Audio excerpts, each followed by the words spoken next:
Osobná železničná doprava má nezastupiteľné miesto v dopravnej infraštruktúre štátu.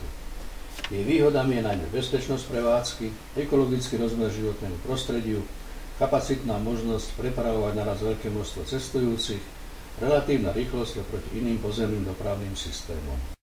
Osobná železničná doprava je rýchla, je bezpečná a spoľahlivá, je ekologická a dochvíľna. Osobná železničná doprava neohrozuje životné prostredie. Je komfortná a ohľaduplná k zákazníkom. Osobná železničná doprava prepraví naraz veľké množstvo cestujúcich. Cestujte aj vy osobnou železničnou dopravou.